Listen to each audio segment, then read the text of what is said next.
आपको शमी की पत्ती मिले तो जैसे ये पत्ती, इस पत्ती को तोड़ा गया, इस पत्ती में से एक पत्ती निकाली गई और एक पत्ती निकालकर आप धीरे से रखना और उसमें भी बारीक बारीक बारीक बारीक बारीक बारीक बहुत सारी पत्तियां नजर आती हैं। शिव महापुराण की कथा कहती है जो सोमवार की अष्टमी हो या प्रदोष का व्रत हो या 12 महीने की शिवरात्रि हो या किसी भी दिन प्रदोष काल के अंतर्गत शंकर भगवान को एक शमी का पत्ता कोई भूलवश भी समर्पित कर देता है तो जितनी एक पत्ती में पत्तियां होती है और उस पत्ती के अंदर भी एक पत्ती को तोड़ने के बाद जितनी पत्तियां होती है उतने जन्म मृत्यु लोक में मनुष्य के नहीं होते। 84 लाख योनियों में से वो योनियां कट जाती हैं और देव योनि प्राप्त हो जाती। एक शमी पत्र की इतनी महत्वता है,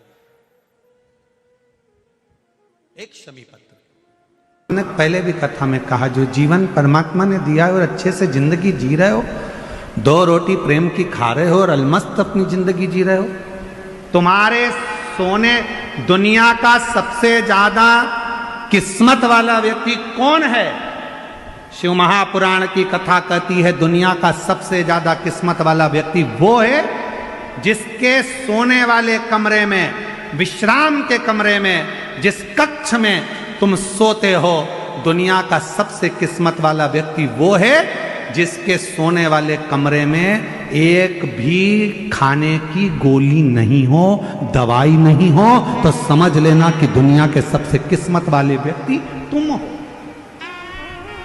तुम्हारे सोने वाले कमरे में ये कपाट खोलो उसमें दवाई, ये कपाट खोलो उसमें दवाई, नीचे का ड्राज खोलो उसमें दवाई, इधर का ड्राज खोलो उसमें दवाई, सिर के पास बाम रखा, इधर रखा विक्स, इधर रखा सिरप, इधर रखा ये, पूरा घर अगर दवाइयों से, तुम्हारा कमरा अगर दवाइयों से भरकर रखा है, भले तुम्हारे यहाँ धन दौलत ढेर सारी हो, संपदा ढेर सारी हो, नौकर चाकर ढेर सारे हो, गाड़ी बंगला ढेर सारा हो, पर तुम्हारे सोने वाले कमरे में अगर ढेर सारी दवाई रखी है, रोज बिना दवाई के नहीं सो सकते, तो समझ लेना कि तुम किस्मत वाले नहीं हो। तुमसे ज्यादा किस्मत वाला तो एक नौकर है, चटाई बिछाता है, कंबल ओढ़ता है, चैन की नींद सोता है, सुबह उठता है, अपने काम में लग जाता है, नो टेंशन।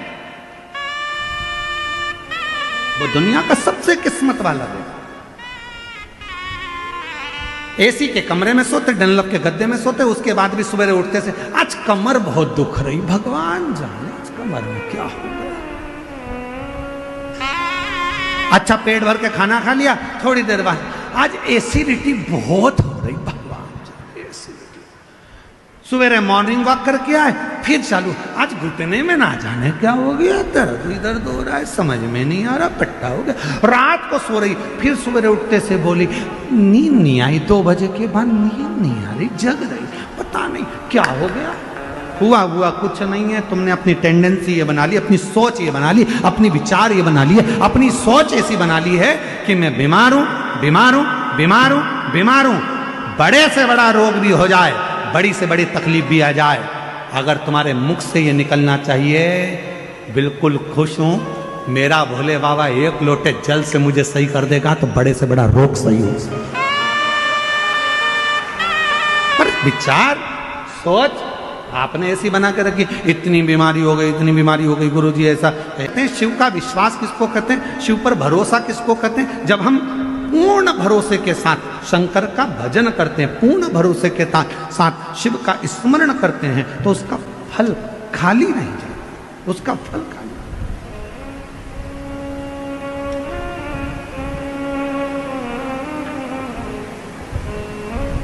कोई सोचे मैं किस्मत वाला, मेरे पास इतना धन, मेरे पास ना, किस्मत किसको कहते, किस्मत वाला किसको कहते, जिसके एक भी दवाई की जरूरत ना पड़े, एकदम स्वस्थ मस्त और दोनों हाथ आनंद के साथ हर हर महादेव, कोई चीज की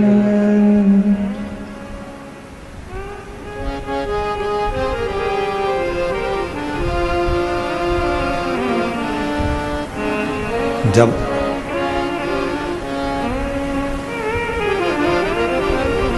हम आप शिव पर पूर्ण आश्रित हो जाएं, पूर्ण आश्रित, पार्वती जी ने जैसे कहा कि देवाधिदेव महादेव से कि प्रभु पिताजी कोई चीज की जरूरत नहीं, पिताजी मेरे पति के पास में सब कुछ है, चाहे फिर वो कैसा भी जीवन हो, यदि आप संतुष्ट हैं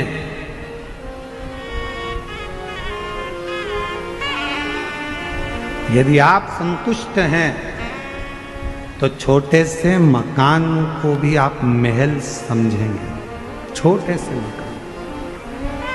और यदि संतुष्ट नहीं है तो दुनिया की सारी खुशियां यदि आपको मिल जाए, सारा वैभव आपको मिल जाए, तो भी वो कम ही पड़े, तो भी हाथ पर हाथ धरकर मत बैठे रहो, अपने कर्म को करते रहो। और एक ना एक दिन ऐसा आएगा कि आप अपनी मंजिल तक पहुंचोगे। ये शिव पुराण कहते हैं। व्यक्ति कर्म ही ना करे और सोचे कि मुझे मंजिल मिल जाए तो ये बहुत कठिन है। समंदर, समुद्र अच्छे से अच्छे जहाज को भी डुबा देता है।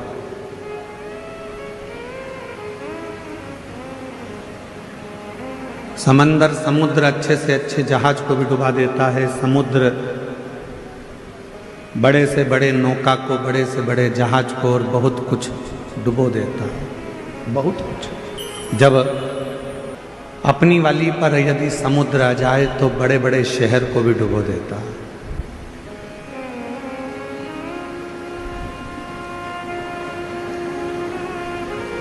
समंदर, समुद्र जहाज डुबो देता है, बड़े बड़े क्रूज डुबो देता है, बड़े बड़े शहर को भी वो अपने अंदर सामर्थ्यता रखता है डुबोने की। पर समंदर, समुद्र एक घास के तिनके को डुबो नहीं पाता है। एक घास का तिनका, एक तिनका ऐसा होता है घास का जिसको समुद्र डुबो नहीं सकता। किसी ने समंदर से कहा, समुद्र से कहा कि तुमने पूरा जहाज डुबो दिया, तुमने पूरी बस्तियां डुबो दी, तुमने कई शहर डुबो दिए, तुमने कई नगर डुबो दिए, ना जाने तुमने कितना कितना जहाज, कितने कितने क्रूज अंदर डुबो दिए, और तुम एक घास का तिनका नहीं डुबा पा रहे। एक घास का तिनका तुम डुबा नहीं सके। तो समुद्र ने कहा, ये घास का जो तिनका है ये एकदम हल्का, एकदम हल्का, और ये जो घास का तिनका है ये परमात्मा पर समर्पित होकर रहता है, इसलिए इसको डुबा नहीं सकता। हल्का। भारी कौन है? जिसको लगता है कि मैं कर रहा हूं, मैं करा रहा हूं या मैंने करा है। हल्का कौन है? जिसने सोच लिया कि मैंने कुछ नहीं कराया, कराने वाला तो देवाधिदेव महादेव है, मैं तो केवल एक निमित्त मात्र। फैक्ट्री में काम करने वाले मालिक को ज्यादा चिंता होती है कि फैक्ट्री में काम करने वाले मजदूर को ज्यादा चिंता होती है? फैक्ट्री की चिंता मजदूर को ज़्यादा नहीं होती, फैक्ट्री की चिंता मालिक को ज़्यादा होती। बिजली का बिल जमा हुआ कि नहीं हुआ, फैक्ट्री में यह काम हुआ